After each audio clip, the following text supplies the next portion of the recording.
Well, that violent crime has left so many families reeling, and while some arrests have been made, giving families some closure, others are left in the dark.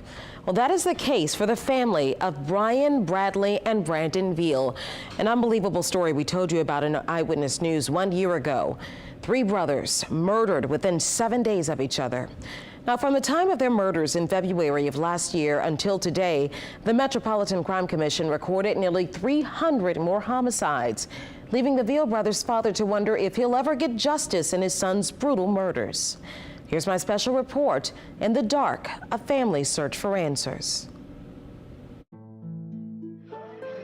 Small yet priceless moments. We really got a baby now, man. We got a baby. 3 generations together. This your big daddy. You're gonna know who this is, man, regardless. You're gonna know who this is. You have to. I see you, boy. This who you gonna rely on if something ever happened to me, man. Oh, wow. We cry out to you right now, Lord. We ask that you would be with us in this service, Lord, that you would strengthen this family, Lord, my family, that you'll hold us up, Lord. It was just such a senseless ambush. They loved their family, and their family loved them dearly. I've saw reports of people losing multiple children in their lives, but 3 in 1 week, you know, man, it's insane.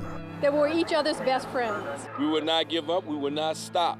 All these murders, it's every night. A barrage of bullets. There's been a lot of violence in the city of New Orleans. Kids are supposed to bury the parents. You're not supposed to bury your kids. It could be any family standing here together in our position. My whole life has changed. Okay, I got one. What do you call a deer with no eyes?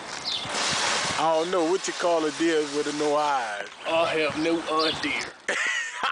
Silly kids. They were very silly. Yeah. They were a bunch of comedians. Yeah, they were just silly kids.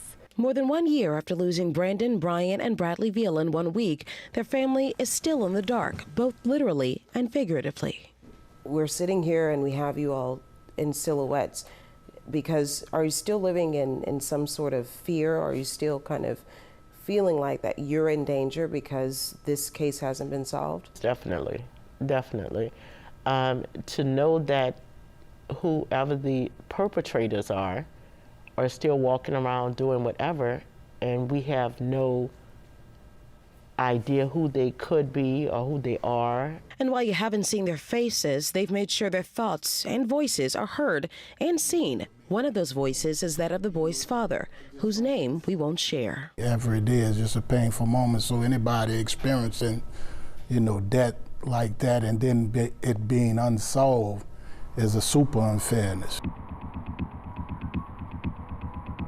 I was with my brother and we were out of town hanging out. We parted ways and my brother was driving home and I got a call. And he was very upset and he began to tell me what had just transpired with Brian. Brian Veal was shot and killed February 13th at Loyola and Washington in Central City. I actually got a call from my son because his brothers was on scene. Brian Veal, the middle child, was murdered on the corner of Washington and Loyola on February 13th of 2021. As their family says they always are, the brothers were together. Brandon wasn't hurt, but Bradley, the youngest brother, was hit twice. He called me from jail. They detained him? Yeah. Yeah, both of them. Yeah, they said that was the only way that they could contain them and get control of the scene. It should be a normal thing to have hysterical brothers seeing their brother get murdered on the street. We asked New Orleans police why the brothers, one who was suffering from 2 gunshot wounds, were allegedly detained. We did receive a response in time for this report, but we did request the incident report. And on it, no mention of the brothers being detained or why. So you're learning that your son, nephew, was murdered. Right.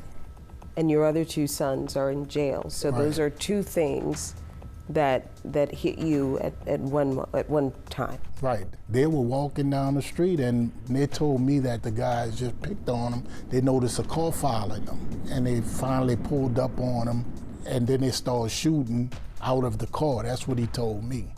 And when I talked with the detectives, that's the same thing. They said they had surveillance of the car pulling up and just shooting at him. The surveillance video is likely from a camera close to the corner of Washington and Loyola, where an NOPD crime camera is placed. Was that surveillance ever revealed? Not to me. I haven't seen nothing. This family joined the ranks of so many families across New Orleans, devastated and confused. A bond between the Veal brothers broken, with Brian's life ripped from them in front of their very eyes. But Brian's murder was only the beginning of what would turn into a heartbreaking week for the family. You lose one of your sons, and a week later, can you kind of take us back to that particular day? Earlier that day, my brother had gone up there to talk to his other two sons and the mother about getting everything finalized to bury Brian. And I had just sent them some money for them to eat that afternoon. My last words that I heard from them was, "We love you, Dad. Thank you, Dad. We love you, man. I'm sorry, man. I'm sorry." Their father says the two brothers walked to the bank after speaking with their dad and later to a local McDonald's to get food. And on their way back home to feed their mom and themselves, they were murdered. They were ambushed. The father tells me detectives say a camera was also at the scene of that murder. Still, it wasn't captured. If it had happened a couple of seconds sooner, they could have gotten it off of the street camera. And I'm like, are you serious? These cameras don't work like they're supposed to every second? These boys were gentle giants. I just want to debunk the whole idea about, African American men not taking care of their kids, and those boys were loved. They were not street kids. They were not castaways. They were not in that realm. And it's just like every other murder in the city. You think that they did somebody wrong. That's why they were murdered. And that's the perception that people have, when that's not the case here. And you're looking at 3 unarmed black men. If they were into something, right, especially if my brother was gunned down one week and I'm coming out, I'm not coming out without being armed. If I'm into anything, these kids were unarmed. How do I say goodbye to what we had? A funeral for one within a week turned into a funeral for 3.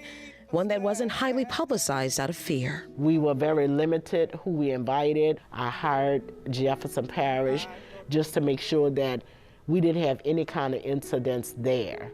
We sit here with you today knowing exactly what we knew back then. Nothing. It's so hard to say goodbye. And it isn't for a lack of trying. Email correspondence between the brothers' aunt and almost every level of city government show they've been in constant contact for a year straight. New Orleans police hope the donated billboard will be a visual reminder leading to new information. There were even billboards and bus stop signs purchased by the family with help from anonymous donors. Calls in, but they said nothing really led to anything substantial. One email between the aunt and NOPD detectives indicates the suspect's vehicle was found. They tried to burn the vehicle, but they didn't. But they weren't truly successful. They were able to retrieve it before everything was burnt out, and so they sent it to get it swabbed for DNA and everything. With the dwindling police force and still in the dark more than a year later, the family says they've lost hope. Not in their fight to find answers, but in the very police department they're relying on for help to bring the Veal brothers' murderers to justice. I just think they're swamped. I just think they're smothered. Do you feel like them being understaffed and not taking the extra steps to bring extra help in is now at the expense of everyone in the community? Absolutely. Yeah. Absolutely. Yeah. Admit you have a problem. If you have an issue, deal with it the right way and call in for help. Our elected officials need to step up and take control of our city. We know nothing and we just want answers. They deserve that. So it is in this time, Lord, that we reach out to you, Lord, that we lift our eyes into the hills. from which cometh our help. Brandon, Brian, and Bradley's father recorded another video, one that he hopes to show one day to Brandon's son, capturing a moment their family may never forget, remembering 3 lives lost, one of those being his father's. Oh, wow. All right, little man. As his young life was just beginning.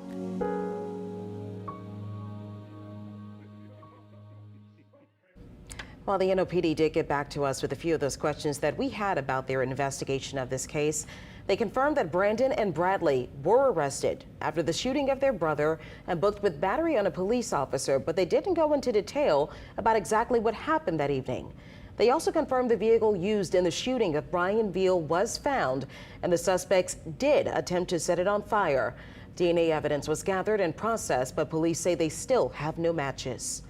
A Crime Stoppers reward of $10,000 is still available, so if you have any information that can help police, you can give them a call at 504-822-1111.